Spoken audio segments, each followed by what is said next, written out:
All right, welcome everybody to the Lakers Legacy Podcast, where remember the 15th of December, because that is the day a majority of the new signings in the NBA this past summer become eligible to be traded. So open up the floodgates of apron world, Rob. It's time to start cooking. I'm your host, Jonathan Hernandez, and I'm joined by my co host, Tommy Alexander. Tommy, happy Thanksgiving, happy early Thanksgiving, depending on when this episode is released. Happy almost December. Question for you. Are you going to be literally cooking up anything this holiday season for your family get togethers? I wish I had something cool to say, but no, I'm not. I am personally not going to be cooking anything, but I will be consuming a lot. What is your favorite thing to consume around this time of the season? Honestly, I'm just a fan of the classic Thanksgiving sides, like macaroni and cheese, like mashed potatoes and stuffing. Those are probably my three favorite. Nice. I agree with you. I like pumpkin pie. This is like literally the only time of the year that I eat pumpkin pie, and I like it during this time. I myself have become a better standard / competent cook these past 2 years, thanks to my fiance. But for something like the holidays and Thanksgiving, I'm going to spare everyone and let the Yeah, professionals do there's the there's too cooking. much at stake. There is too much at stake, and it would be such a waste of like a lot of ingredients and time if I whipped up something wholly mediocre. I feel like if I were to make something, I'd try and do like a mac and cheese, a baked mac and cheese crumble dish or whatever. But I feel like it would just be, again, very mediocre. So I'll leave it up to my fiance and others who are well versed in the kitchen. With that said, and speaking of kitchen and cooking up stuff, as I mentioned, let's help Rob Pelinka cook up some trades. So today in this episode, we are not going to talk about any specific Lakers game or recap any specific Lakers game. We're in the midst of the holidays, so we're going to try and keep these episodes sort of standalone and evergreen. And as I mentioned, with December coming up and December 15th coming up, in today's episode, we're going to do a little trade deadline primer, and go over our macro thoughts on what we think this Lakers roster needs, and and give some of our personal stipulations of what trade packages and trades should look like this upcoming deadline. And then at the end, I want to talk to Tommy about the Lavine La Vida Loca scenario with the Chicago Bulls. So stay tuned for that. But yeah, in this episode, we won't talk specific names or specific trade packages for the most part, but we will get into some more philosophical trade stuff. But before we get to that, Tommy, I notice through my ears that you're sounding a lot more crispier and ASMR-ier than usual. Can you explain why? Thank you. No, I am one of the rare times we do this. I am seated at a desk with the nice Hey. mic that we used for many years to record this podcast. Jonathan very generously lets me record in the car because with my new work schedule, it's just that's like the only time I can do it basically. But I understand that the sound quality is not great. So thank you everyone for bearing with us, and hopefully you enjoy my tender voice on this special recording. I am actually very surprised that that mic has held up as long as it has. Like that's like 2016 mic. I've had to swap mine out because I started to get problems, but somehow yours has stood the test of time like LeBron James. And to be With clear, that, I don't yeah. take care of it at all. I just throw it in a drawer when we're done recording. It literally is not in a case of any kind. I just straight throw it in a drawer. That's amazing. With that said, on your crispy ASMR mic, we do have one new Apple Podcast rating and review of the day. And so I would like our impressionist extraordinaire, Tommy Alexander, to read the review of the day. And Tommy, today you are going to impersonate Lakers backup guard, Gabe Vincent. So do your best to channel your best Gabe Vincent, and take it away. This review is entitled Love It by ROC Boy. This podcast is great. Great chemistry between the hosts. I listen to a ton of Lakers podcasts, but this one is one of my faves. P.S. Why does Tommy always sound like he's in a car? Busy man, LOL. By ROC Boy. which I think is ROC Republic of China. There used to be a restaurant called. There used to. The only reason I say that, by the way, is there used to be a restaurant in West LA called ROC Kitchen, and it stood for Republic of China, and then now that restaurant is Dan's Modern Chinese Kitchen, or if you've seen those around. Oh It's like a man. it's like a lower, like a not as good Din Tai Fung, but kind of the same Hmm. idea. I have no idea what if ROC stands for that. It could stand for a number of things, but let's It go with could. Republic of China. It could. I'm Wait, gonna I'm gonna stick with the Republic of China. ROC what? What is ROC boy? ROC Is that boy. okay? Thank you, Republic of China boy, for that great review. I'm glad that you are able to sense the good chemistry here. Tommy, I think you already answered his question as to why does it sound like Tommy's always in a car. It's because he is, but Yeah. not today. And he read your review, not in a car. So yeah, we are just winning at So life right jokes on now. you, ROC Yeah, boy. jokes on you, Republic of China boy. All right. Yeah, thank you for the 5-star rating and review. If you guys could also follow suit and give us a 5-star rating and review on the Apple Podcast app and Spotify app, that would be amazing. But with that said, enough of the house cleaning out of the way. Let's talk about trades, Tommy, and let's help Rob Pelinka fix this team. Um, First, I want to start here. I think we've talked ad nauseum enough about like, what do you think the team needs? Tommy, we need a wing and we need a big. I mean, we need defense. I mean, do you want to add anything else to that? Any like, General athleticism and speed, I yeah, think. yeah, I agree. Like physicalness as well. You know, if you can get Oh yeah, physicalness in the 100%. guard position, wing, and the big position, then we're starting to, actually cook. Um, So those are the main needs that this team needs. Obviously, they've been pretty apparent for the last, I feel like, 2 or 3 years at this point. Um, Now, I want to veer towards talking about your general trade philosophy. So let's act as if we were Rob Pelinka. Do you have any de facto like trade tenets that you sort of hold for yourself if you had to make moves with the assets that the Lakers do have this upcoming trade deadline? Because this is the first time since 2023 when we do have multiple amounts of different expiring contracts. We do have the 2 first-round picks. We do still have second-round picks, but we do also have to maximize smartly how we divvy up these different assets.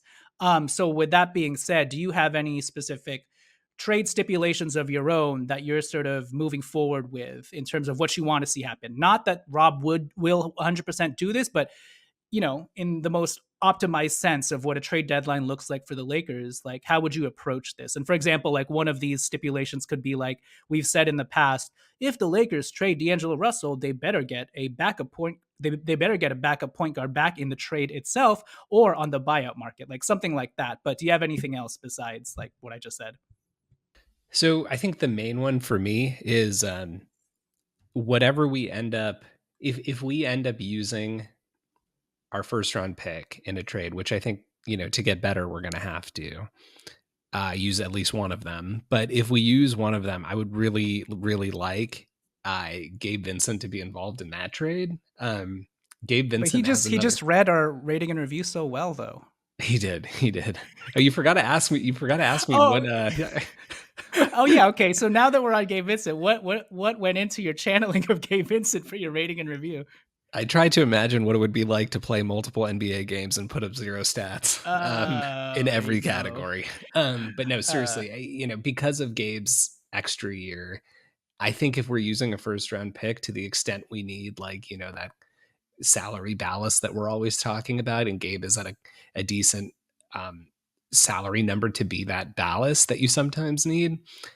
I'm including Gabe in that trade so we can get off of that contract. D'Angelo Russell, JHS, Christian Wood, that's $25 million of expiring contracts. It matters less for some teams, right? What those guys are actually going to give to you. In the case of Wood, he might just get waived after any trade, right? In the case of JHS, you're taking up a couple month flyer on him. And you have like no rights.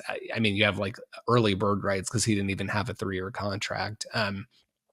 If you are taking D'Angelo. Maybe you use him for the rest of the year, but it's just expiring 19 million to get off maybe your long term salary. So expiring in and of itself has value for teams, and that's why I would focus on it, to the extent we're using a first. I would really like to try to prioritize getting Gabe involved in that trade, and secondarily, and I realize this is maybe getting ahead of myself because we're going to sort of talk about this a little bit later, but I would prefer to not, do some massive like 4-for-1 type of swap, mostly for the just the simple reason that I think our roster needs and deficiencies are so much greater than one guy. One guy is not going to turn this team around, and so if we're thinking about our prime trade assets, D'Angelo, JHS, Christian Wood, maybe even Rui. I'm sure I'm missing Gabe Vincent, Max Christie, like those types of guys. You know, I I just think that we're going to have to make multiple trades, and if we use too much salary ballast in one of those trades, it could limit us. And of course, there are exceptions to that, and if we have multiple trades lined up at the same time, none of this is relevant. But those are sort of the two things I'd be thinking about. Yeah, I mean, I think essentially what you're saying is like we need to do something similar to the 2023 trade deadline where we kill two or three birds with one stone. And even in that scenario, we were the ones trading the one player in Russell Westbrook and getting three players back. But in this scenario, because we don't have a Russell Westbrook salary ballast, it almost necessitates us to have to trade out at least two or three players, right? So in that event, we can't just do it for one player. So I agree with you on those 2 points. So for me, some of my main stipulations that they're a little bit more hipstery and not as high level, but I still think they're important. So let me know if you agree with any of these. So one of my stipulations are unless we are and I can't believe we've gotten to this point, but this is where we're at right now. Unless we're getting a bona fide 3-and-D starter back, which I assume we're going to do, but just in case like we don't have enough assets or the trade packages don't present themselves, but unless we're getting a bona fide 3-and-D starter back, I feel like Cam Reddish should not be the veteran minimum throw in to any of these trades because we need him as point of attack wing insurance. So, especially in the event that we don't get a wing in a trade and like we focus on getting a big first, I don't think we should. Cam Reddish should be a veteran minimum throw in any of these deals. And even if we do get a wing, let's say we get Dorian Finney-Smith, I would still prefer that Cam Reddish is there as well, just as break glass in case of emergency, as a break glass in case of emergency wing for us because we are so like we have such a dearth in 6'9" players, especially now that we can't count on Jared Vanderbilt and Christian Wood. So yeah, I don't think I was saying this past summer, but given how the season has gone, I actually think Cam Reddish is a pretty important player, even though he's just a veteran minimum guy. Because that's kind of where I stand. Do you have any thoughts on that? Like actually not putting Cam Reddish in any of these deals? I mean, there's a line, obviously. If you need to, you do. But like in most scenarios, I would prefer to keep Cam Reddish. I actually, I don't tell me in August of 2024 that I would have said this, but I completely agree with you. I mean, I think it's Cam has his deficiencies, but he clearly has a role, especially on a team like this that is so starved for defense, and he's also incidentally like one of the types of guys who I feel like if everyone else is playing good defense around him, his defense elevates too, just because he can he's less like we need you to go stop this guy one on one, and more of a he could use his length to disrupt things in the half court. So we have enough worthless minimum guys. I mean, like Christian Wood, right? Is like I was really looking forward to see how he would fit in JJ's system, Yeah. but it's just not going to work with his timing, with his rehab. So that's an easy one to throw in. JHS is slightly more than a minimum. That's an easy one to throw in. We're clearly not keeping him. Even Jackson Hayes, if we end up getting another center in trade, he could be, a throw in. I prefer to, keep three centers if we can. But if not, Jackson is an option to throw in. But I pretty much would trade any of those three guys before Cam.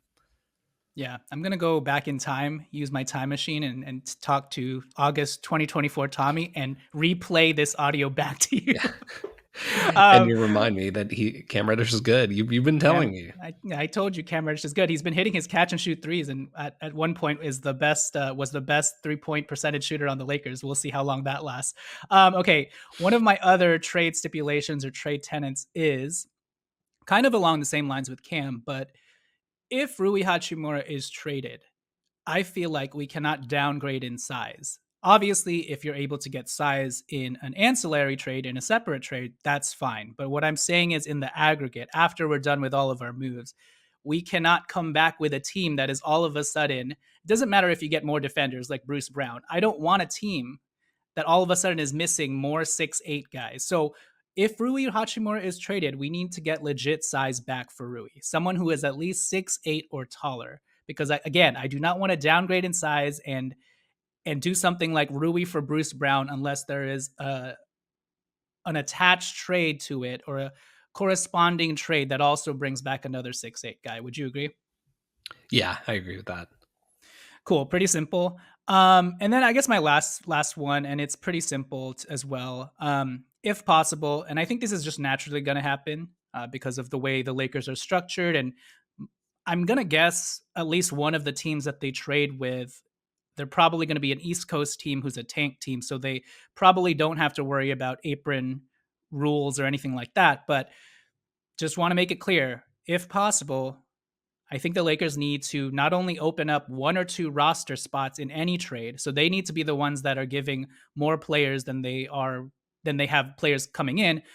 Not only do they have to do that, but I think they also have to try to shave off about $2 to $3 million so that they can further be below that first apron. I think they're only like what 25K below the first apron or something.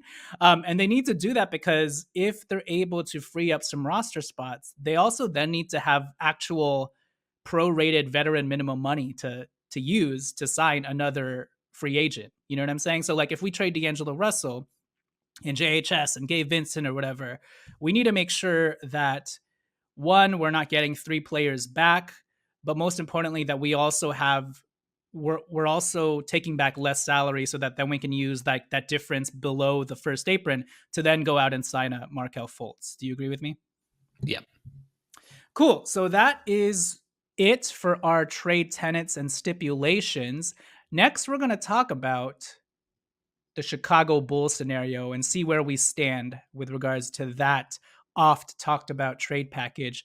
But before we get to that, Tommy, I have a question for you.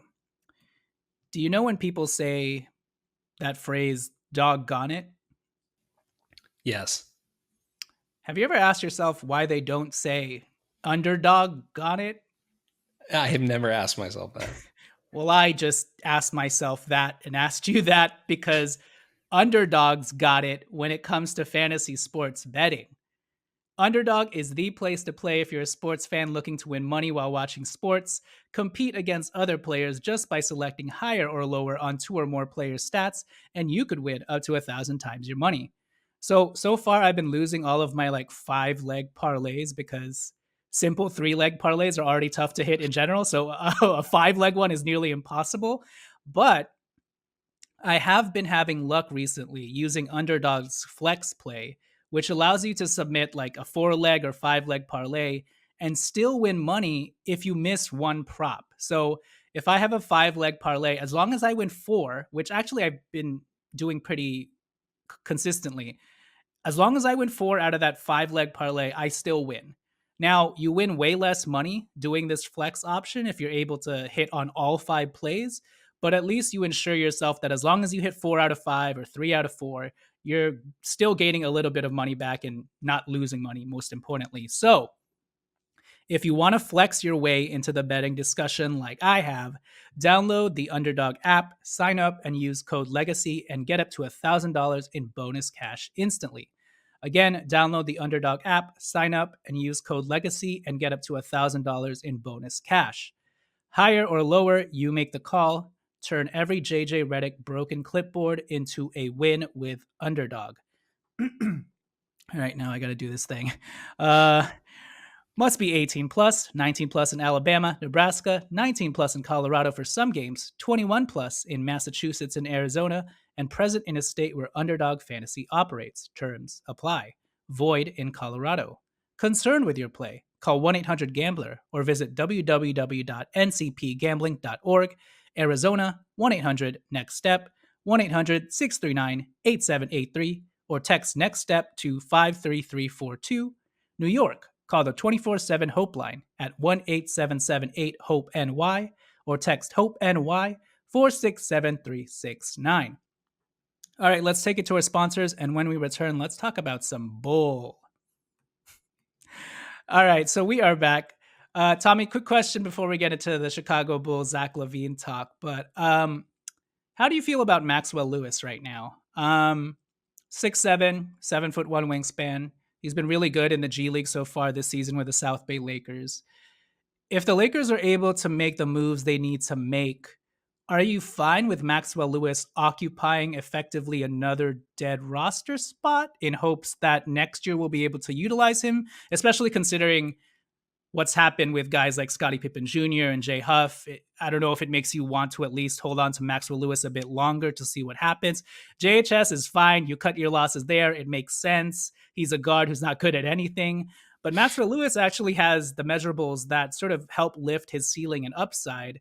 At the same time, I also think because of those things, he may be better served as a really nice sweetener. But I guess, would you be opposed to, if the Lakers make all their trades and Maxwell Lewis is still sitting there, you're not counting it as a loss, right?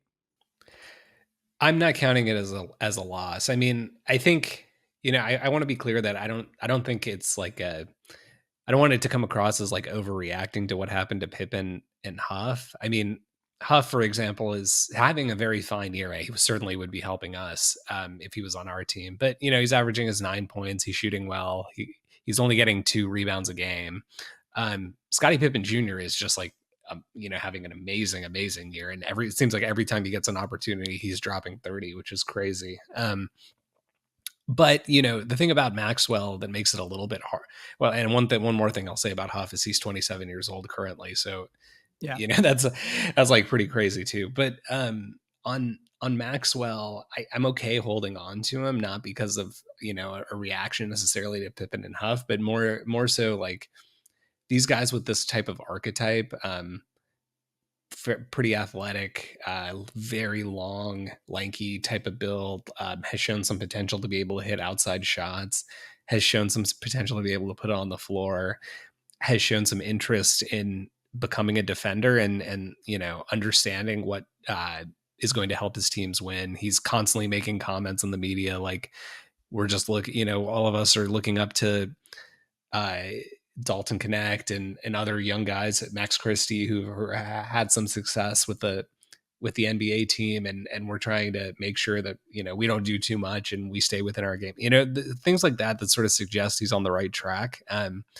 I don't think it hurts to continue to develop those kinds of guys. And so on a 15-man roster with 3 two-way contracts, like you should be able to carry 1 or 2 development projects on your bench with 15 guys. And I think Maxwell is one of those. We obviously have Bronny, who we're not going to be able to move because of LeBron, which, it is what it is. But I think I'm okay with that for that reason. Yeah, I agree with you. I mean, I think realistically, maybe Maxwell Lewis is still dealt because I really feel like he could be like that wheel greasener for a trade where a team's like, I don't know if I want JHS or there's not a real flyer here. And we're like, all right, you can have Maxwell Lewis, because a lot of teams will take chances on 6-7 guys who are athletic, But in the case that we're able to keep Maxwell Lewis, I would like to see him under this development system, because it kind of feels like the last few years, it seems like the Lakers have bailed on guys a little bit too early.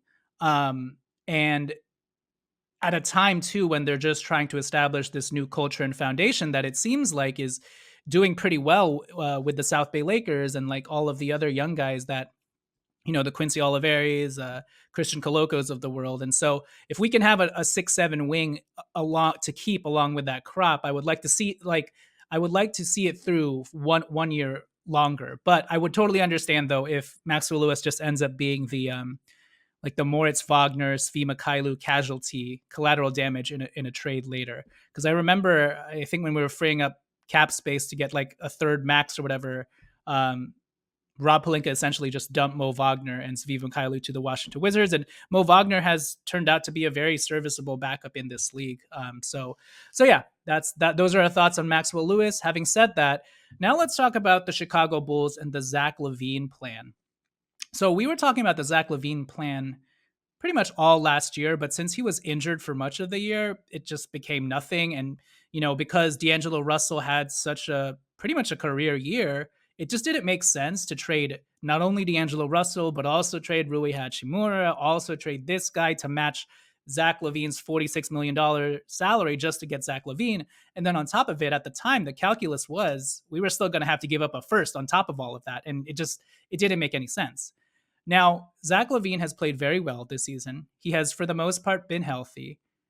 I don't know if he's played himself up to the point where now the Bulls are asking for a first round pick, but I would not be surprised if they're still asking for a first round pick. So let's say the Bulls would want, obviously, salary relief. Like you're taking on Zach Lavine's remaining 3 years at like 47 to 53 million.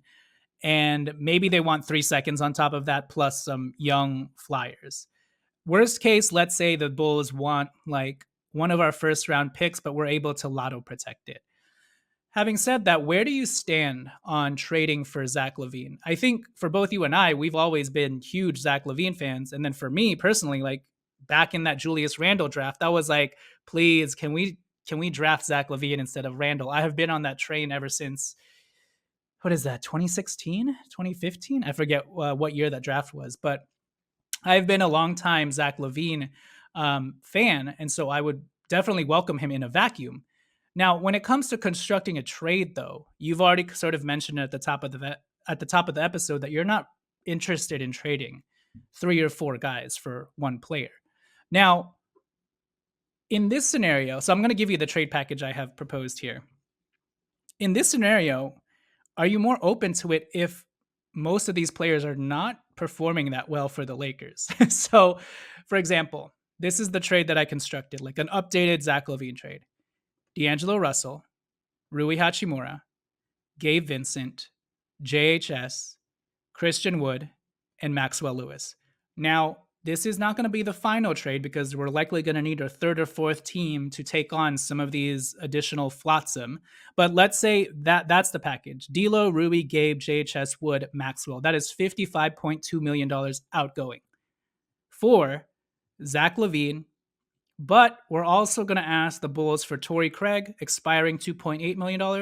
And we're going to ask them for Jalen Smith, who's on a $9 million contract this year and then $9 million the next 2 years. So actually, we're getting 3 players back. So what will your thoughts be on that updated package where it's not just Zach Lavine, but we are getting like an expiring Torrey Craig and Jalen Smith. He's a serviceable backup big with explosive athleticism who can also hit threes. And let's say it costs us either like 3 seconds on top of that or like a lotto protected 2029 first. How would you feel about that package? So I certainly don't think we have to include a first in this type of deal. I think like the Bulls are desperate. Everyone in the world knows they're trying to get rid of Zach Lavine. They have no like, and it's not because Zach Lavine is bad, by the way. His contract is just challenging for 2 reasons. One, the Bulls are a rebuilding team, and 2, the length of it and his injury history. I mean, I won't go so far as to say it's as unattractive as Bradley Beal's contract. That one was probably worse. But it's in that realm. And Bradley Beal did not cost a first. He cost like, some big salaries and I think a couple seconds. So I definitely would not do it for a first. With the caveat that these types of like 6 for 3, and I know you mentioned that like this would have to be, sort of 3 or multiple 4 teams teams. involved. And yeah, so with the caveat that we understand that these sorts of, 6 guys outgoing, 3 guys incoming trades are extremely unlikely. I think I'm still on the borderline and probably leaning on the side of I wouldn't do it.